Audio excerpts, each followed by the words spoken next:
Hello, everybody, and welcome to Nerd News Reviews. My name is Tyler Waltz with Nerd News, and today we're going to be going over Resident Evil 4. It's one of my favorite games of all time, at least the original one was, and I was incredibly excited, I think like most, that this game was getting a remake. I think ever since the release of Resident Evil 2's remake, every single one of these that's come out has been an extremely exciting thing for the fans, and this one is no different. I would probably place this one the best of the three remakes so far, with a second place being in Resident Evil 2, and Resident Evil 3 was honestly just too short. But we're just going to go over some of the changes, the new, the good, the bad, the ugly, which I don't think there's much ugly. But yeah, we're just going to get into it, and thanks for joining us. This is the first one we've ever done. The first place that I want to start is some of the more technical things. This one follows the same formula as Resident Evil 2 and 3 when it comes to an updated combat system. It's much smoother, much faster. You can now move while you're aiming down the sights, which everybody is thankful for. It's a fun mechanic to look back on, but would never have worked with the updated speed of which you do things in these games now. And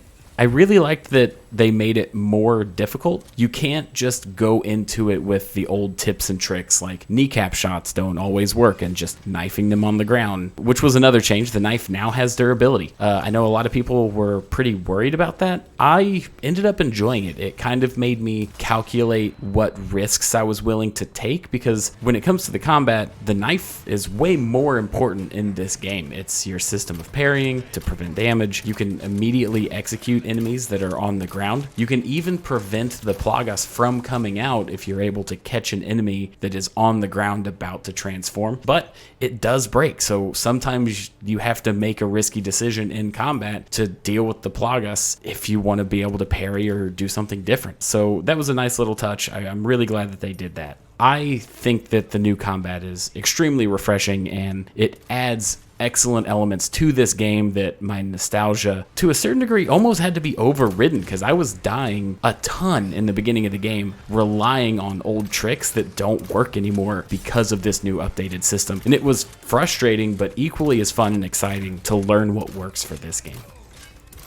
Let's talk about the merchant. The merchant is pretty much untouched. There is one new thing that we'll get to later that is a new element to everything that I loved. It's one of my favorite updates to the game. But you can basically get the new attaché cases, buy weapons, buy first aid sprays, all the normal stuff just like the original carries over. And the same thing goes for the tune-ups. When you're tuning up, it's the exact same as the other game. They've got different categories like power, ammo capacity, reload speed, rate of fire. All that stuff is still there, and it follows the same upgrading path. They did alter how quickly you can get upgrades. At the beginning of the game, each category really only has 3. You can upgrade power, all of those things, just 3 times. And then at a certain chapter, just hard shifts over to where now whatever gun you have can be fully upgraded. In the original game, every few chapters you kind of just unlocked 1 extra tier, but there's just 2 in this one. You start out being able to get 3 and then all of them. Also returning from the original game is when you fully upgrade a weapon, you unlock an exclusive upgrade. My main loadout was the Red 9. I also had the TMP. I kept the rifle around, but for me it was mostly pistol, shotgun, and my new favorite weapon, which was the bolt thrower. So that's what you'll see me upgrading here in this footage. One of the new systems in this game that was one of my personal favorite changes is the trade system. So they added a bunch of side quests in this game, and now spinels, instead of being something that you just sell for money, is actually a tradable item. You trade them in, and you can see the options on the screen right now. For this chapter that I'm in, you can see that the Punisher, which you normally got for shooting the medallions, now you just get the spinels, and then you can trade it in for different things. There's different colored attaché cases, all kinds of great things. I think it is an amazing addition to this game to add some more flair to future playthroughs and an awesome layer of collectability. A lot of these things, it's just like, hey, do you need more money? Trade in some spinels for a treasure. Or hey, maybe I need some more ammo. You can buy gunpowder or cosmetic stuff. It's pretty fantastic. It's one of my favorite things that they've added, and it really adds an extra layer of replayability to this game. So most of the puzzles in this game are relatively the same to the original ones. They've tweaked them a little bit, made them a little bit more difficult, but they're still pretty easy. One of my favorite additions, however, is that they have mini puzzles now. So for example, you can see me fumbling all over myself on screen to figure out this first key that unlocks treasure. So a lot of the new specialty difficulty keys that go through the game are puzzles like this, that you get the key and then it requires you to backtrack over the course of what you've already seen to find these again, and now you have the key that unlocks all of the similar chests in the area, whether it's the village, the castle, or the island. And I really enjoyed that aspect because it gives you a reason to backtrack, and exploring becomes much more exciting for the simple fact of, oh, I remember this thing being there, and then getting some extra enemies in, and it really lengthens the game without it feeling forced. And since it's completely optional, I found a lot more fun going back to see what things were hiding in areas that I had already been before. Another good upgrade to this game is the map.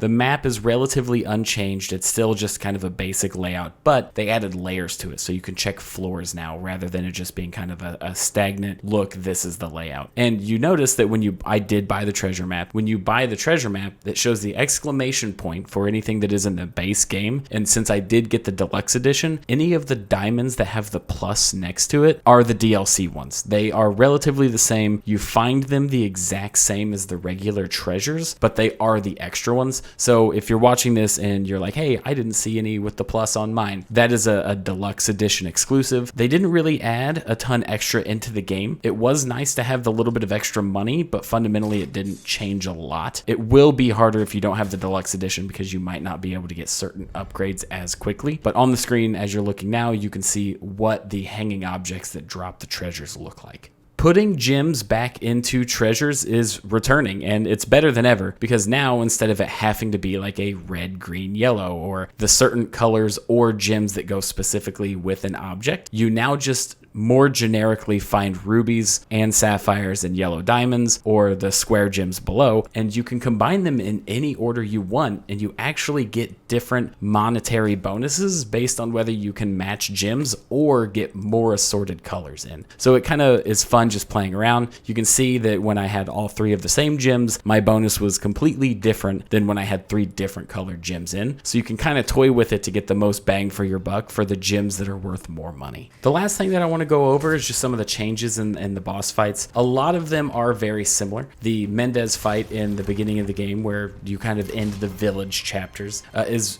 basically untouched. It's extremely similar. It still has the two phases. However, the second phase has been updated and drastically made better. I was a big fan of that change. I wasn't a fan of every single change to some of the boss fights. I do think some of them are a bit trickier in weird, unnecessary ways. Without too much spoiler, the Salazar fight is very different, yet still feels very familiar. Kind of would have preferred if they kept it closer to the original. From my experience, that is the only boss fight that I think kind of got a little bit of a downgrade. It felt a bit too sporadic and all over the place with not a lot of, oh, I can figure this out. But that might have just been me. Let me know what you think. And with that, I think we're going to wrap up our review. We want to thank you so much for checking this out. This is a new review series that Tyson and I will be doing on this channel here at Nerd News. So let us know what you think, what you liked, what you didn't like. Should we have talked about something more? Let us know how we can improve this because we want to bring you guys the best content we can. So thank you all for watching, and check us out on our next review. We'll catch you next time.